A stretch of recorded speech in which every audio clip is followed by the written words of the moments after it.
até mandei para o pastor, a gente estava conversando no WhatsApp, eu falei assim, gente, eu tinha que ter pensado nisso antes. Como é que pode, depois de 25 anos, que eu vou falar sobre isso, e como é que eu não vi isso, como é que eu não pude entender isso? Sabe o que significa, irmãos? Que a palavra do Senhor, ela se renova a cada manhã, como está escrito. Porque o texto você conhece, falar de fé, você já deve ter ouvido dezenas, centenas de ministrações sobre esse assunto, e Deus com certeza tem algo novo para você aqui hoje. Quem crê que Deus tem uma palavra para você, levante a sua mão para o céu e diga amém. Eu estava fazendo uma viagem no mês de abril, foi logo no iniciozinho de abril, e foi muito engraçado. Porque quando eu cheguei lá no estado onde eu estava, o rapaz que ia visitar algumas empresas com a gente, ele é psicoterapeuta. E ele faz terapias com pessoas muito importantes, com pessoas bilionárias, com artistas, com pilotos de corrida. E quando eu soube que ele ia ficar com a gente, eu falei, rapaz, eu quero extrair alguma coisa desse cara. Eu quero, porque não é qualquer um que tem a experiência que ele tem, o conhecimento que ele tem, embora ele fosse uma pessoa muito acessível. E eu passei 3 dias com ele lá no estado do Paraná, andando com ele por algumas cidades lá da região sudoeste do Paraná, e todo o tempo que eu tinha, eu dava uma espetadinha, perguntava alguma coisa nele, como é que você faz isso, como é que você faz aquilo, porque eu sou curioso, e ele foi me explicando, e por último eu perguntei assim, você crê em Deus? E ele falou assim, claro que eu creio em Deus. Falei, você crê em Cristo Jesus como um Salvador, como Filho de Deus? Ele disse, claro que eu creio em Cristo Jesus. E teve uma coisa que me marcou demais durante aqueles 3 dias que eu fiquei ali, e eu queria começar essa simples ministração falando sobre isso. Todas as vezes que nós íamos sair para visitar uma empresa, ele falava assim, vai ter uma vaga de carro para a gente em frente à loja. E ele falava aquilo e a gente andava 200 quilômetros, 100 quilômetros, chegava perto de uma loja e eu falava assim, tem uma vaga aqui. Ele falou assim, não, aqui não, está longe ainda, eu vou parar em frente. E quando chegava na frente da loja, tinha um carro saindo ou uma vaga vazia. E aquilo foi na quarta, e aquilo foi na sexta, depois de umas 6 ou 7 lojas que ele tinha uma vaga parada em frente, eu falei, gente, isso não é possível, tem alguma coisa. E ele falando comigo, isso é o poder da mente, isso eu não sei de quê. Eu falei, eu não acredito nisso. Aí eu comecei a falar dentro de mim, não vai ter vaga, não vai ter vaga, não vai ter vaga, não vai ter vaga. Por último, já estava chegando na sexta-feira, na hora de ir embora, depois de 7 ou 8 vezes que tinha vaga, eu falei, agora não vai ter. Eu comecei a falar alto dentro do carro, falava, Luiz, não vai ter, ele vai. Eu falei, não vai, não vai. Irmão, nós rodamos 4 vezes na Quarteirão e não tinha vaga. Aí eu falei assim, você falou que ia ter, eu falei que não ia ter. Depois de tanto tempo que teve vaga todo dia na quarta, teve vaga todo dia na quinta, e agora não tem. E eu falei assim, na sua opinião, você como psicoterapeuta, como estudioso, mais de sei lá quantos cursos fora do Brasil, por que não teve? Ele falou assim, porque a força do negativo é maior do que o do positivo.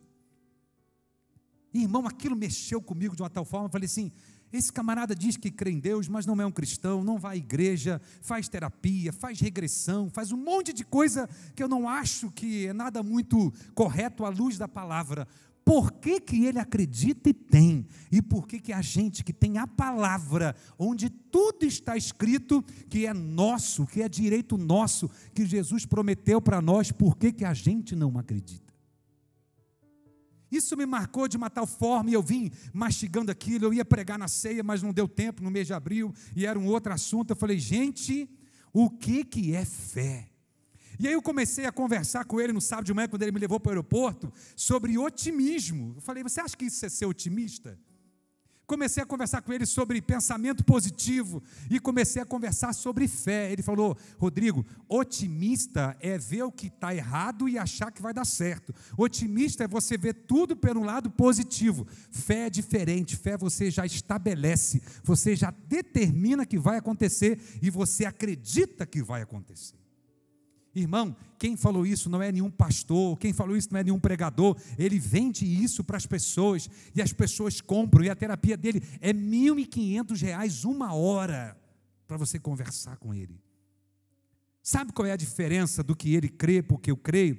A fé dele é uma fé natural, é uma fé racional. Nós temos uma fé espiritual, nós temos uma fé viva que está firmada em Cristo Jesus, conforme a palavra disse lá em Hebreus capítulo 12, versículo 2, olhando firmemente para Jesus, autor e consumador da nossa fé. Irmão, quero fazer um convite para você nesses 20 minutos que nos restam, 25 de palavra. Deus quer fazer você subir o seu nível de fé nessa noite. Quem está disposto a aprender um pouquinho sobre isso?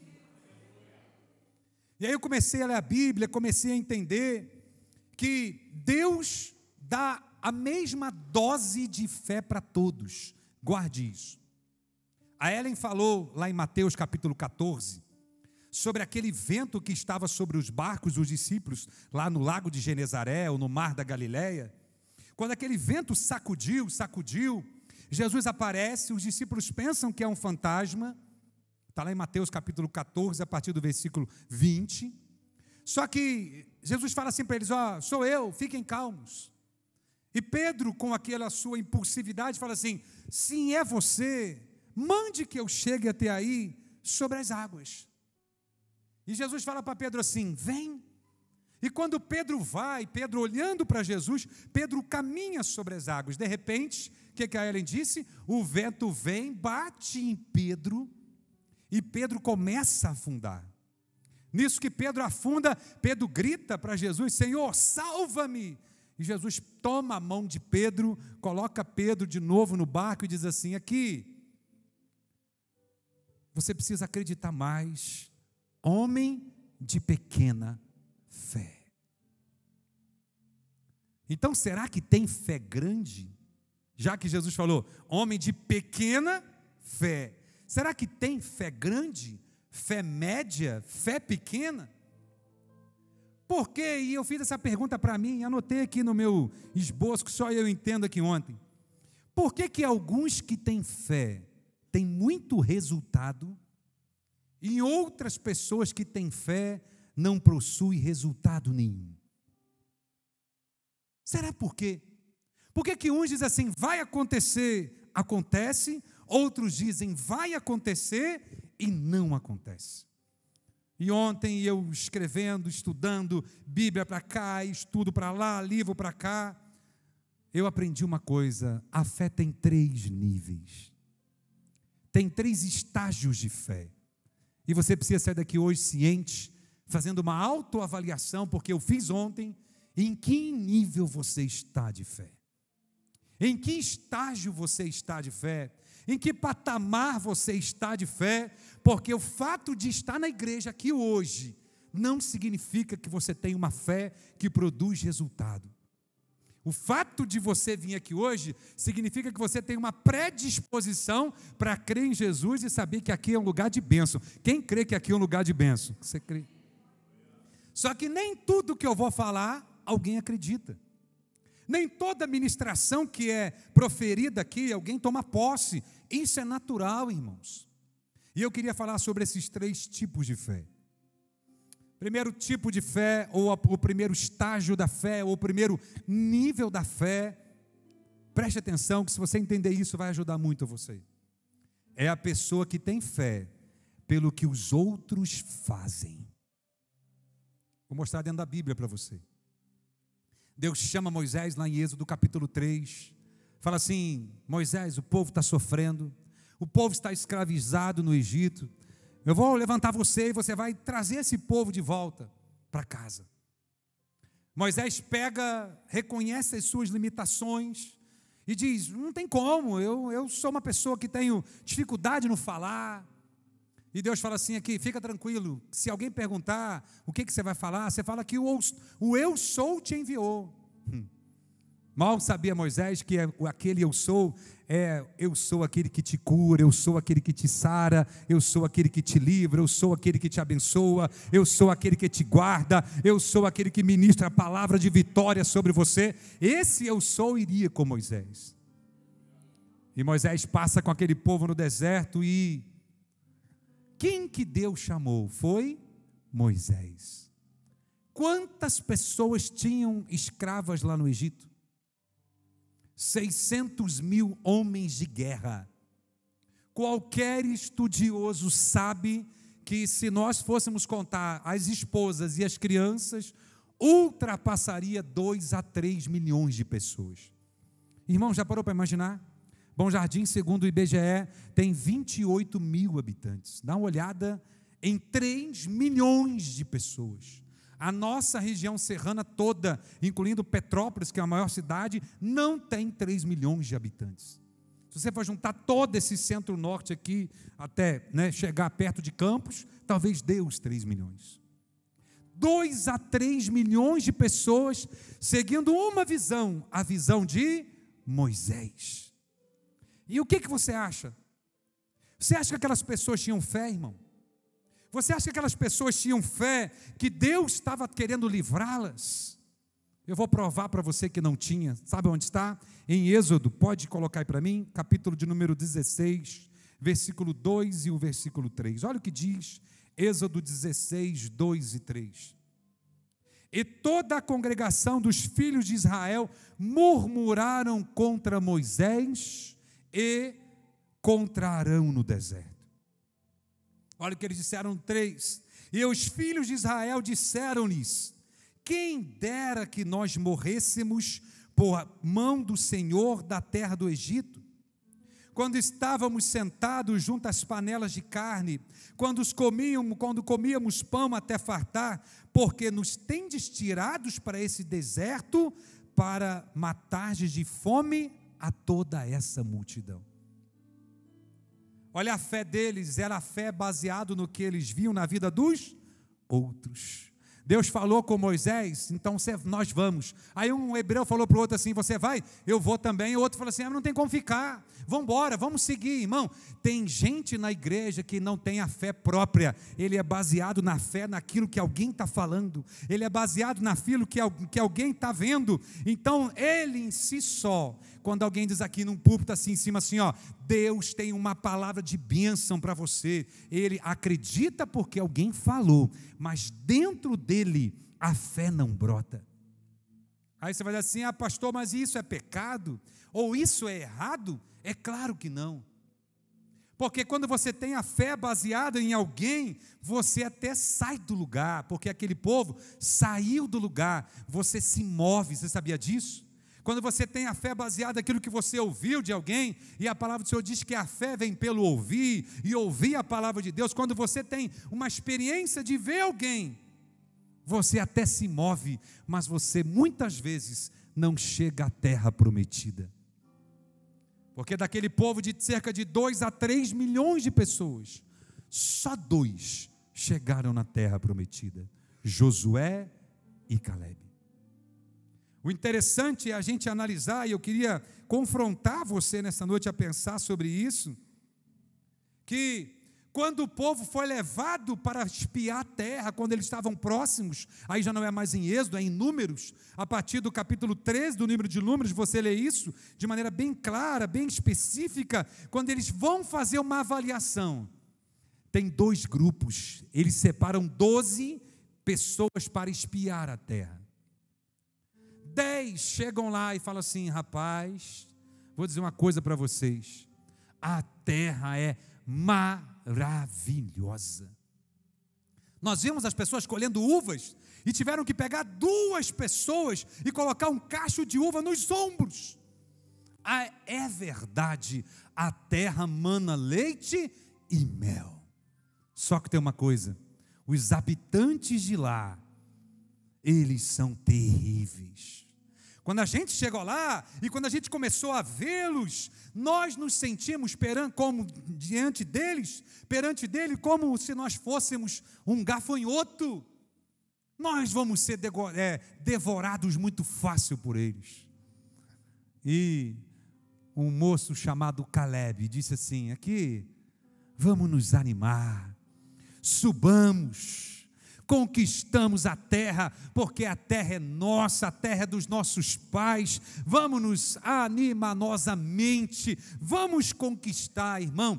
Essa é a diferença daquele que tem uma fé, porque os outros fazem, daqueles que têm uma fé baseada na rocha, que é Cristo Jesus. Deus pergunta para você nessa noite: aonde está firmada a tua fé? Porque a primeira marca da pessoa que tem uma fé baseada no que os outros fazem, é que na primeira dificuldade, ela vê alguma coisa negativa para acontecer.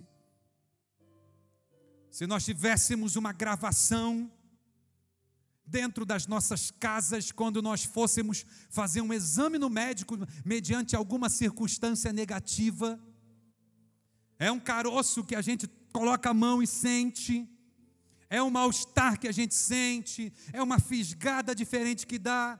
Se nós gravássemos o que nós falamos dentro da nossa casa, talvez, se colocássemos aqui para ouvir, muitos de nós, inclusive eu, estaríamos nesse primeiro estágio da fé, em que a gente diz que acredita, em que a gente vive o evangelho genuíno de Jesus, mas quando a circunstância adversa vem, na hora que você tem que mostrar em quem você acredita, de fato a gente pensa é no pior. Nós estamos condicionados a isso. E eu já disse aqui uma vez no passado, que se tocar o seu telefone hoje, 3 horas da manhã, o que você vai pensar?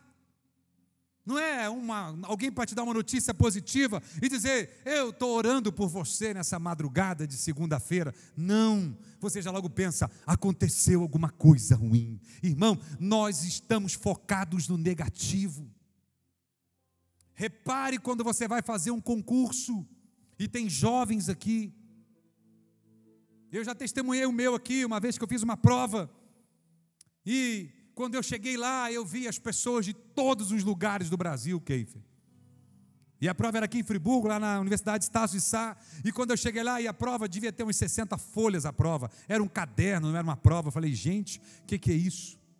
5 horas para fazer a prova, e só podia sair depois de 4 horas. E quando eu olhei para o lado, eu falei: você é da onde? Ela: eu sou de Campos. E aí você, eu sou de Volta Redonda. E você? Eu sou de Juiz de Fora. Eu falei: gente, o que eu estou fazendo aqui? Eu já logo achei, não tem como. E eu falei, a outra falou assim: você viu aquele concurso que você fez do Tribunal de Justiça? E a outra: e aquele da Petrobras? E eu até cansei de que eu falei: gente, eu nunca fiz concurso para nada. Irmão, nós estamos condicionados a ter fé pelo que os outros fazem. Então eles se preparam mais que a gente, eles são melhores do que a gente, eles têm mais dinheiro do que a gente, eles têm mais conhecimento do que a gente, irmão. Tudo isso pode ser verdade, mas nós servimos a um Deus que é maior do que tudo e que todos. É Ele que coloca uma fé dentro da gente, que às vezes você não é o candidato mais bem preparado para aquela vaga de emprego, às vezes a sua empresa não é a empresa mais adequada para vender para aquele cliente, só que tem o brilho do Espírito Santo dentro de você, tem alguma coisa que você não tem, mas Jesus tem, e Ele está aqui nessa noite, e Ele veio para avivar a sua fé. Pare de acreditar no que os outros fazem e acredite no que Ele faz. Quem quer acreditar no que Ele faz, levante a sua mão, dá um glória a Deus aí no banco onde você está. Irmão, não dá para admitir mais cristão se desmerecendo. Rodrigo, um dia uma irmã disse para mim, e eu achei aquilo engraçado, porque eu sei que ela falou com simplicidade. Ela falou assim: pastor, eu sou como uma folha seca caída no chão. Eu falei: irmã, a senhora me desculpe, mas eu não sou como essa folha seca caída no chão. Eu sou filho do rei. Irmão, você tem que se engrandecer, não em você, não no seu talento, não no seu conhecimento, não na sua habilidade. Agora você é rei, você é sacerdote, você não é qualquer coisa. Mas está escrito no Salmo que nós somos como a poeira que o vento leva. Irmão, está escrito sim, mas está escrito no Salmo que a nossa vida é como um conto ligeiro, que é só soprar que acaba. Irmão, está escrito tudo isso, é fato e é verdade, mas em Deus nós podemos fazer proezas. Se você crê nessa palavra, irmão, vale a pena você glorificar Ele. Em Deus você pode todas as coisas. Deus me trouxe aqui para dizer, irmão, você tem que sonhar um pouquinho mais, você tem que pensar um pouquinho grande, sabe por quê? Tem gente que já jogou a toalha. Mas eu sou pobre, eu não tenho nada, irmão. Você sabe o tamanho do Deus que você serve? Nós nos vendemos muito fácil para o fracasso. Aliás, nós nos justificamos muito fácil. Mas não era para ser para mim. O cara estava vendendo uma casa lá do lado da sua casa, você queria comprar, você fala assim, se for, Deus vai dar um jeito. Daqui a pouco vendeu para outro, você fala, não era para ser para mim mesmo não. Mas eu queria comprar um carro, eu queria fazer não sei de quê. Se for da vontade de Deus, em 2048 eu compro um. Parece que nós estamos dificultando demais, irmão. E eu estou falando para crente que crê no que está escrito na palavra. Nós estamos colocando dificuldade para aquilo que Deus coloca facilidade. Deus quer abrir uma porta para você passar nessa noite. E era para você estar dando glória a Deus e dizendo amém. Deus quer fazer coisas grandes na sua vida. Você tem que parar para ter fé no que os outros creem e passar a ter você e a sua experiência com Deus. Esse é o primeiro estágio da fé. Eu vou porque todo mundo vai. Eu tenho porque todo mundo tem. Eu levanto a mão porque todo mundo levanta, irmão. E você e Deus? Que estágio de fé que você está? Esse é o primeiro. Eu estou vendo o que acontece na vida do outro. E tem gente que até se motiva, né? Fala assim, rapaz, tá legal, hein? Eu vou fazer isso também. Só que às vezes Deus chamou ele, Deus não chamou você. Às vezes a promessa é para ele, a promessa não é para você. Rapaz, deve ser legal isso, hein? Irmão, legal na vida dele. O que Deus projetou para você é só para você. O primeiro estágio da fé é aquele que tem fé porque os outros fazem. O segundo estágio da fé, o que Keifer ministrou aqui no segundo louvor, é fé pelo que você vê. Eu duvido, e aí eu vou falar aqui porque eu sou ser humano, que não teve alguém que no domingo passado não saiu daqui com a fé que Deus ia salvar algum parente seu. Porque a irmã Mônica contou o testemunho dela, do seu pai que estava perdido, e eu conversei com o Cacau, com o presbítero Cláudio ali, e ele falou, Rodrigo, você não tem noção do que é varrer a casa com pedaços de pele de alguém que está saindo, você não tem noção. E aí você vendo aquele testemunho aqui, eu tenho certeza, irmão, tenho certeza, não é achismo não, que alguém falou assim, rapaz, se Deus fez isso na vida dessa mulher, pode fazer na minha vida também. Esse é o segundo estágio da fé, que você fala assim, rapaz, se Deus deu para ele, por que não pode dar para mim? Se Deus curou ele, por que não pode curar? E aí você fortalece a sua fé, mediante aquilo que você vê. O texto que Keifer disse, lá em João, capítulo de número 6, no versículo 2, o texto é claro, diz assim, e grande multidão o seguia, porque via os sinais que ele operava sobre os enfermos. Irmão, as pessoas não queriam Jesus, as pessoas queriam ver o que Jesus fazia. Aí Jesus multiplica o pão, Jesus multiplica o peixe, e depois eles começam a falar assim, vamos lá, vai ter pão amanhã também. Jesus fala assim aqui, se vocês me conhecessem, vocês olhariam para mim, sabe por quê?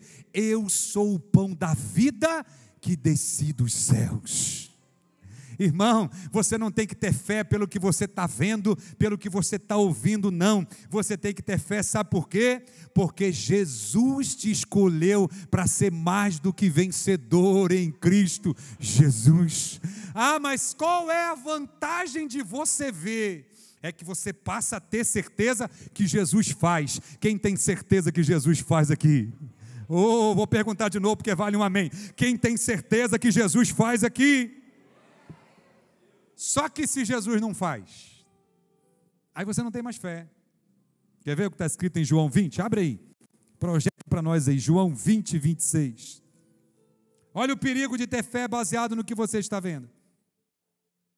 E 8 dias depois, João 20, 26, estavam outra vez os seus discípulos dentro e com eles Tomé. Chegou Jesus com as portas fechadas, apresentou-se no meio e disse o quê? Paz seja convosco. Irmão, só um parênteses aqui na pregação. Aonde Jesus chega, a paz chega com ele. Você quer saber se tem Jesus na sua casa? Tem paz na sua casa. Quer saber se tem Jesus no seu trabalho? Tem paz no seu trabalho. Eu declaro a paz de Cristo sobre a sua vida nessa noite. Quem recebe a paz do Senhor, levanta a sua mão e diga: graças a Deus. E Jesus disse: paz seja com vocês. Olha a lição que Jesus dá a Tomé, irmão. Eu estava lendo isso aqui ontem, pastor. Fiquei com vergonha de Tomé. Fiquei com vergonha. Falei: rapaz, deve ter sido muita vergonha o que Tomé passou. Olha o que diz. Depois disse a Tomé: põe aqui o teu dedo e vê as minhas mãos. Chega a tua mão e põe no meu lado. Não sejas incrédulo, mas creia. Tomé respondeu e disse: Senhor meu e Deus meu. E Jesus lhe disse: ah, Tomé, por que você viu? Por que você tocou e viu o buraco aqui na minha mão? Porque na época de Jesus não tinha cirurgia plástica, então o buraco estava cicatrizando. Por que você assim você crê? E Jesus dá uma lição para Tomé e que serve para mim e para você nessa noite. Sabe o que Jesus diz? Felizes são aqueles que não viram e creram.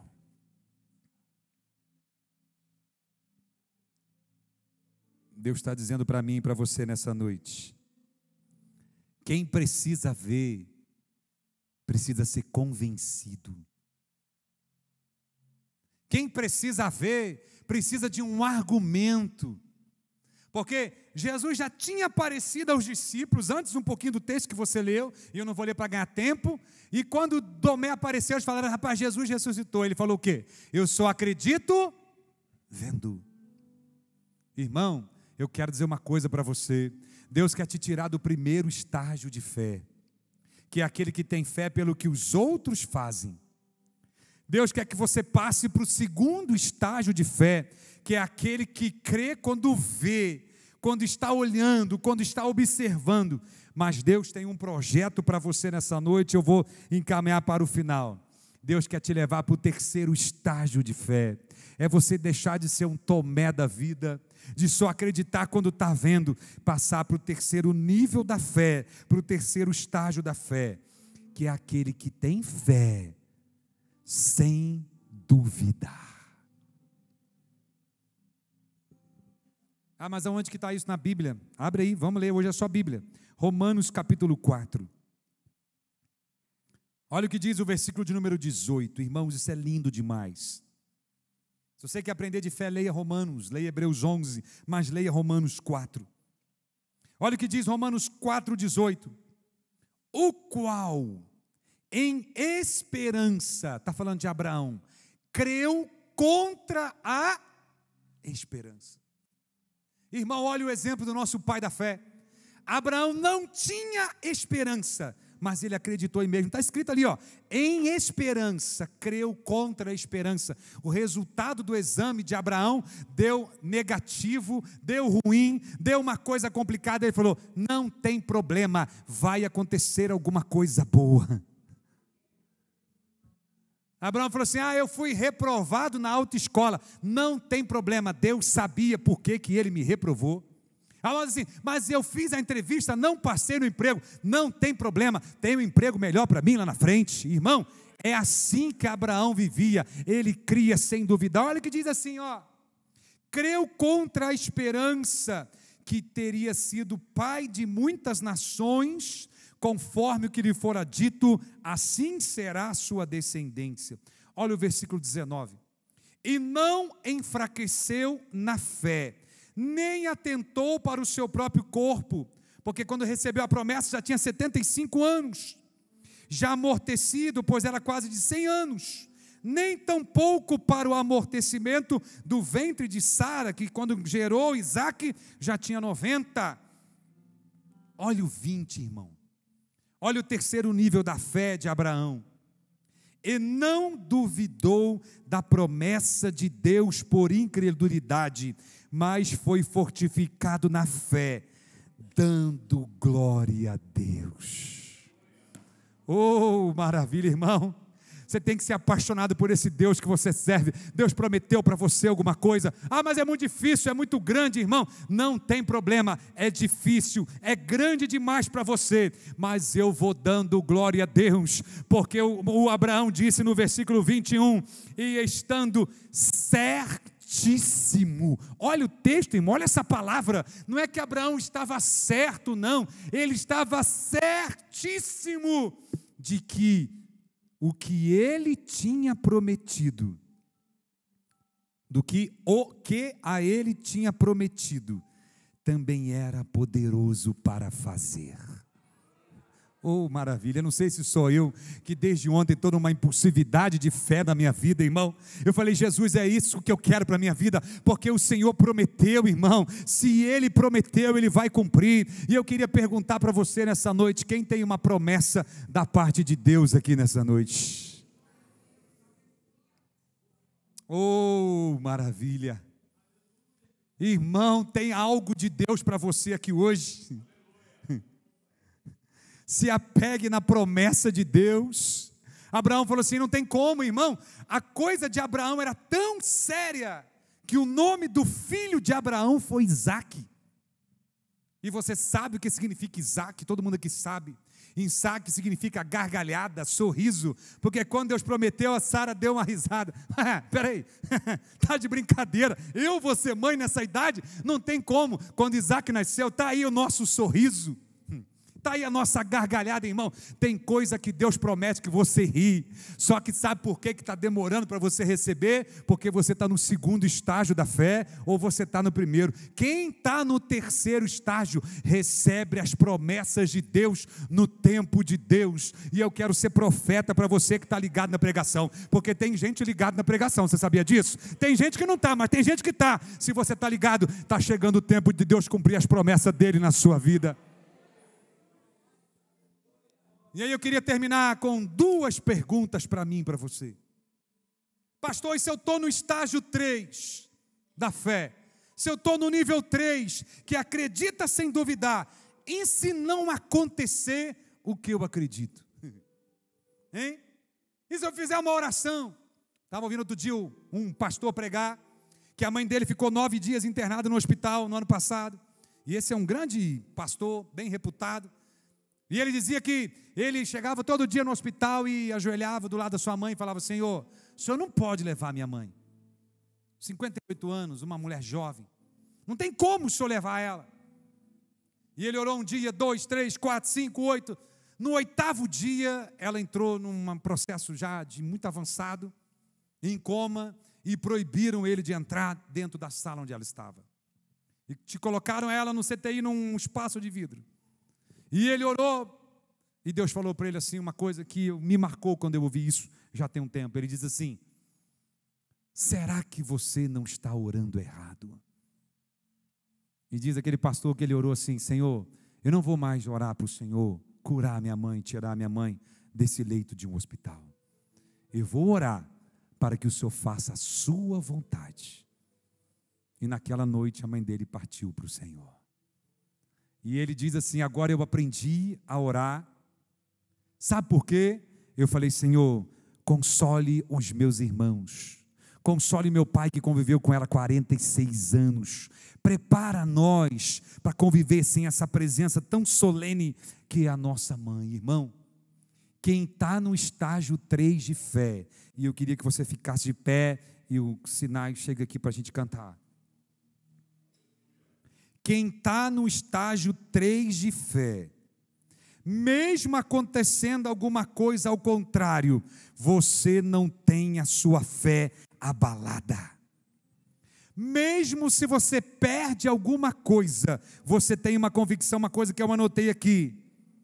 Você sabe que Deus não erra. Oh, irmão, se você está perdendo alguma coisa na sua vida, se Deus tirou alguma coisa de você nesse ano, pode ter certeza de alguma coisa. Eu estou aqui para te falar, continue inabalável na fé. Deus não erra. Deus não faz uma coisa que seja para se prejudicar. É por isso que Paulo falou em 2 Coríntios capítulo 5, versículo 7, nós andamos por fé, nós não andamos por vista. Irmão, não é o que acontece hoje que vai dizer se você acredita em Deus ou não. Não é a notícia ruim que vai dizer se você acredita em Deus ou não, irmão. Deus está cuidando da sua vida. Você pode perder uma coisa aparentemente hoje, só que Deus já está vendo lá na frente. Deus sabe o que vai acontecer. Às vezes Deus está livrando de algo muito maior. Às vezes Deus está preparando a você e a sua casa, irmão. Deus não vê como você vê, e Ele está dizendo para você nessa noite aqui: o justo viverá da fé. Isso não muda a maneira como você acha de Deus, irmão. Quem está no terceiro nível de fé recebe as promessas de Deus. Aí eu aprendi ontem, era quase meia-noite, terminando a pregação, o meu rabisco aqui. Você sabe por que tem gente que tem fé e não recebe? E tem gente que tem fé e recebe? Porque Deus só pode dar alguma coisa para alguém grande.